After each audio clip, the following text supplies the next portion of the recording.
अस्सलाम वालेकुम। तो आज हम पढ़ने जा रहे हैं चैप्टर 4 का अगला पार्ट जो हम लोग ने स्टार्ट किया हुआ है। If you want to order these notes from my student guide, जिसमें टिप्स एंड ट्रिक्स हैं, फिजिक्स की टिप्स एंड ट्रिक्स हैं, हमारे टॉपर्स नोट्स हैं जो बेसिकली हमने 150 नंबर जिन जिन स्टूडेंट्स के आए थे उनसे मिल के उनके साथ बनाए हैं। मैथ फिजिक्स टॉपर्स और टिप्स एंड ट्रिक्स भी हैं जिसमें बेसिकली जो मैं टिप्स एंड ट्रिक्स काफ़ी ज़्यादा पढ़ाता हूँ वो उसमें मैंशन है।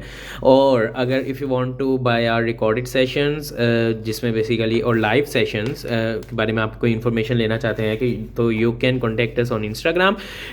हर चीज़ का जो लिंक है वो डिस्क्रिप्शन में है। Whether you want to order the notes और इंस्टाग्राम पर आप बात करना चाहते हो, इन्फॉर्मेशन लेना चाहते हो किसी भी चीज़ की, सो डिस्क्रिप्शन में हर चीज़ का लिंक है। तो अब आज पढ़ने जा रहे हैं बेसिकली हम स्लोप इंटरसेप्ट फॉर्म, ठीक है ना। इसमें बेसिकली बहुत अब भाई इसमें बड़े मज़े मज़े के एमसीक्यूज हैं, ठीक है ना। आप लोगों ने इसे बुक से भी एक बार ज़रूर पढ़ लेना है, ठीक है। अगर आपको एक इक्वेशन दी होती है, ठीक है ना, A X plus B Y plus C is equal to 0, ये एक इक्वेशन दी हुई है, ठीक है ना। तो इस इक्वेशन को अगर दिया है और उसने कहा है कि भाई इसकी स्लोप फाइंड करो, तो उसका तरीका क्या होगा। आपने स्लोप का फॉर्मूला ये होगा कि माइनस ए मतलब coefficient of x divided by coefficient of y, ठीक है ना। ये आप लोगों ने कर लेना है। इस तरह की अगर इक्वेशन हो तो इस तरह इसकी स्लोप निकलेगी, ठीक है ना। Coefficient of x over coefficient of y और ये नेगेटिव के साथ। और इस तरह की इक्वेशन का अगर आपने स्लोप इंटरसेप्ट फॉर्म फाइंड करना है तो स्लोप इंटरसेप्ट फॉर्म हमारे पास आता है इस तरह से, माइनस ए ओवर बी एक्स माइनस सी ओवर बी आ जाएगा, ठीक है ना। और इंटरसेप्ट फॉर्म अगर आपने फाइंड करना है तो ये आएगा, जिससे हमें पता चला कि एक्स इंटरसेप्ट माइनस सी ओवर ए के इक्वल होगा और वाई इंटरसेप्ट जो है वो हमारा माइनस सी ओवर बी के इक्वल होगा। ये आप लोगों ने चीज़ें छोटी मोटी जेन में रख लेनी है।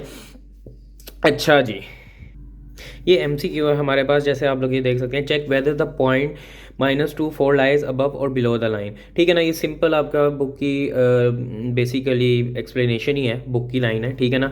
अगर आपको एक इक्वेशन दी गई हो और एक पॉइंट दिया गया और आपने देखना वो अबव है या बिलो है, जस्ट आपने उस पॉइंट को उस लाइन में पुट करना है, ठीक है ना। ये चेक कर लेना है कि बी का जो कॉफिशिएंट है ना वो पॉजिटिव होना चाहिए। अगर बी का कॉफिशिएंट नेगेटिव है ना तो इक्वेशन को नेगेटिव से मल्टीप्लाई करवा के बी का कॉफिशिएंट पॉजिटिव बनाना है, फिर उसमें ये पॉइंट पुट करना है, ठीक है।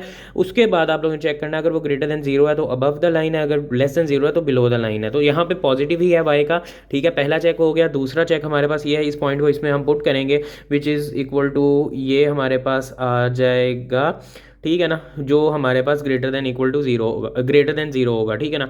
5 4 हाँ बिल्कुल ग्रेटर देन 0 होगा तो ये लाइन अबव द लाइन होगी। अब हमारे पास सेम एक्सप्लेनेशन है, सेम पॉइंट है और उसने कहा है इस लाइन के हिसाब से चेक करो। अब ये लाइन को आपने डायरेक्टली इस पॉइंट में पुट करके नहीं देख लेना, आप लोगों ने सबसे पहले बी का जो कॉफिशिएंट है वो आप लोगों ने, क्योंकि अगर आप लोग ऐसे ही देख लोगे ना तो मे भी आंसर डिफरेंट आ जाए। हम देख लेते हैं आंसर डिफरेंट आता है कि नहीं आता, ठीक है ना। -5 4 -3, ठीक है ना। हाँ ये देखो ये लेस देन 0 आएगा, इसका मतलब ये बताएगा कि बिलो द लाइन है, लेकिन ये गलत है। क्यों? क्योंकि हमने सबसे पहले वाई का जो कॉफिशिएंट है वो पॉजिटिव बनाना है। ये वाला सिनेरियो सिर्फ वाई के पॉजिटिव होने पर ही होता है, ठीक है।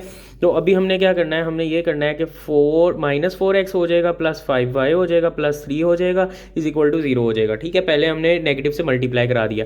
अब हमने पॉइंट पुट की है विच इज़ इक्वल टू -4 के अंदर हमने पुट किया -2 प्लस 5 4 प्लस 3, ये हमारे पास ग्रेटर देन 0 होगा और पॉइंट जो होगा वो अबव द लाइन होगा। अच्छा ये बात ये बहुत इंपॉर्टेंट है, ये नेक्स्ट में एमसीक्यू आया ये वाला पॉइंट, ठीक है ना। ये मेरे स्टूडेंट ने मुझसे डिस्कस किया तो ये वाला आप लोग याद रखना। अगर दो नॉन पैरेलल लाइंस होंगी तो वो सिर्फ एक पॉइंट पर ही टच होंगी, ठीक है ना। एक पॉइंट पर ही इंटरसेक्ट होंगी, उसके बाद नहीं इंटरसेक्ट होंगी कभी भी ज़िंदगी में। वो स्टूडेंट को उसने 2 लाइन्स दी हुई थी, ठीक है ना। उन्होंने कहा था how many lines can pass through this point, ठीक है ना। तो उसने पता नहीं फाइंड करने लगे और इतने मिनट लगा दिए। भाई अगर वो जो नॉन टू पैरेलल लाइंस है ना, सबसे पहले देख लो पैरेलल है कि नहीं है। अगर तो नॉन पैरेलल है तो भाई वो एक जगह इंटरसेक्ट होगी, अगर पैरेलल है तो वो कभी भी इंटरसेक्ट नहीं होगी, ये बात याद रख लेना। अब वो इसी तरह नहीं एमसीक्यू देगा, एमसीक्यू वो 2 इक्वेशंस दे सकता है जो नॉन पैरेलल इक्वेशंस है, ठीक है। आपने उसे खुद से फाइंड करना है कि वो नॉन पैरेलल लग रहा है, उनकी स्लोप फाइंड करो दोनों की और फिर आपको पता चल जाएगा। Check the slopes of first, हाँ ये देखो ये मैंने पॉइंट लिखा है कि सबसे पहले चेक करो कि भाई स्लोप हमारे पास दोनों लाइनों की क्या है। अगर तो 0 है तो इसका मतलब वो हम सॉरी दोनों इक्वेशंस की अगर तो सेम है तो इसका मतलब वो हमारे पास पैरेलल है। अगर तो हमारे पास ये आ रहा है रिलेशन तो इसका मतलब परपेंडिकुलर है, ठीक है ना। और अगर तो हमारे पास दोनों ही रिलेशन नहीं आ रहे तो इसका मतलब है ना परपेंडिकुलर है ना पैरेलल है, तो मतलब नॉन पैरेलल है, मतलब वो एक जगह पे किसी जगह पे जाकर कट करेंगी, ठीक है ना। तो ये सबसे पहले चेक करना होता है। होता है। अगर आपके पास 3 इक्वेशंस दी गई हैं, ठीक है ना, और इससे आपने देखना है कि वो कंकरेंट है कि नहीं है, तो आप उसका डिटर्मिनेंट लेते हो उसके ए बी सी का, ठीक है ना, मतलब एक्स एक्सिस का कोफिशिएंट, वाई एक्सिस का कोफिशिएंट और जो कांस्टेंट होता है उसका डिटर्मिनेंट लो, अगर तो वो 0 आएगा तो वो कंकरेंट हो जाएगा। अब हमारे पास ये आ गया है कि राइट बाइसेक्टर्स जो होते हैं ऑल्टीट्यूड्स ऑफ, हाँ, राइट बाइसेक्टर्स या ऑल्टीट्यूड्स ट्राइंगल के हमेशा कंकरेंट होते हैं, ये बात याद रखनी है, ठीक है ना। वो इस तरह सिंपल भी दे सकता है, वो कह सकता है कि भाई एक ट्राइंगल बनाया है, 3-4 उसने ऑल्टीट्यूड्स दिया, उसने कहा फाइंड एल्टीट्यूड और बताएं कि कंकरेंट है कि नहीं है, तो भाई ऑल्टीट्यूड हमेशा कंकरेंट होंगे, ठीक है ना, राइट बाइसेक्टर्स हमेशा कंकरेंट होंगे। और एक अगर उसने पॉइंट दिया गया है, हमने उस इक्वेशन से उसका डिस्टेंस फाइंड करना है, तो उस पॉइंट को आप उस इक्वेशन में पुट करो, उसका मॉड्यूल लो, डिवाइड करो √a² b² से, ठीक है। ये सारी जो फॉर्मूलाज हैं ये क्विक रिवीजन मैंने आपको करवा रहा हूँ फ्रॉम द बुक, ठीक है ना। एरिया ऑफ ट्रायंगुलर रीजन हमारे पास होता है ये, और एरिया ऑफ ट्रेपेजॉइडल रीजन जो होता है वो हमारे पास ये होता है। ये आप लोगों ने फॉर्मूलाज याद रखने हैं। एमसीक्यूज जो इसकी वो हैं, क्या कहते हैं, बुक की एक्सरसाइजेज, वो ज़रूर सॉल्व कर लेनी है, आप लोगों को फिर समझ आ जाएगी। अब हम इसके एमसीक्यूज करते हैं जल्दी जल्दी से। कितने एमसीक्यूज़ हैं भाई? अच्छा यार, वीडियो लंबी हो जानी है, हम ना नेक्स्ट वीडियो में इसकी एमसीक्यूज़ करेंगे, क्योंकि वीडियो लंबी हो जानी है, मैं चाह रहा हूँ छोटी वीडियो रखूँ।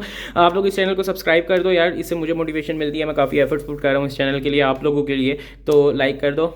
मिलते हैं नेक्स्ट एपिसोड में। अल्लाह।